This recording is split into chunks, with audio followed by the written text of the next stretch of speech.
ಮೇಷರಾಶಿ. ಮೇಷರಾಶಿಯಲ್ಲಿ ಜನನವಾಗಿರೋರಿಗೆ ಸಾಡೆ ಸಾತಿಯ ಪ್ರಭಾವ ಸ್ವಲ್ಪ ಇದೆ. ಅದೇ ರೀತಿ ರಾಶ್ಯಾಧಿಪತಿಯಾದಂಥವನು ನೀಚ ಕ್ಷೇತ್ರದ ಸ್ಥಿತನಾಗಿದ್ದಾನೆ. ದ್ವಿತೀಯ ಸ್ಥಾನದಲ್ಲಿ ಗುರು ಭಗವಾನರ ಒಂದು ಅದ್ಭುತವಾದಂಥ ವಿಶೇಷ ಅಂದರೆ ಏನು, ಶುಭ ಫಲ ಅಂತ ಹೇಳ್ತೀವಿ.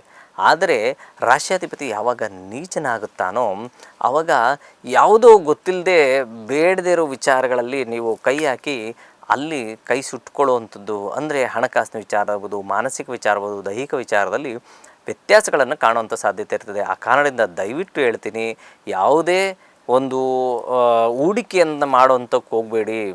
ಯಾವುದೋ ಒಂದು ಶೇರ್ ಆಗಿರ್ಬೋದು, ಇನ್ನೊಂದಾಗಿರ್ಬೋದು, ಗೊತ್ತಿಲ್ಲದೆ ಯಾವುದೋ ಸೈಟಿಗೆ ಬಂಡವಾಳ ಹಾಕೋದು, ಅದರ ಡಾಕ್ಯುಮೆಂಟ್ಸ್ ಗೊತ್ತಿಲ್ಲದೆ ಇರೋವಂಥದ್ದು, ಅಂಥ ವಿಚಾರಗಳಲ್ಲಿ ಯೋಚನೆ ಮಾಡಿ ವ್ಯವಹರಿಸಿದ್ರೆ ಒಳ್ಳೆಯದು. ಇನ್ನು ಸಾಮಾನ್ಯವಾಗಿ ಸ್ವಲ್ಪ ನಿದ್ರಾಹೀನತೆಯು ಸಹ ಉಂಟಾಗುತ್ತೆ, ಚಿಂತೆ ಮಾಡುವಂಥದ್ದು ಬೇಡ. ಅದು ಕೆಲವು ದಿನಗಳ ನಂತರ ಸರಿ ಹೋಗುತ್ತೆ. ಸರಿ, ಪರಿಹಾರ ರೂಪಕವಾಗಿ ನೀವು ಗುರುಗಳ ಸ್ಮರಣೆ ಜೊತೆಗೆ ಹನುಮಂತನ ಸ್ಮರಣೆ ಮಾಡಿದ್ರೆ ಒಳ್ಳೆಯದು. ಸೋಮವಾರ ಹಾಗೂ ಮಂಗಳವಾರ ಶುಭವಾರಗಳಾಗಿರ್ತವೆ.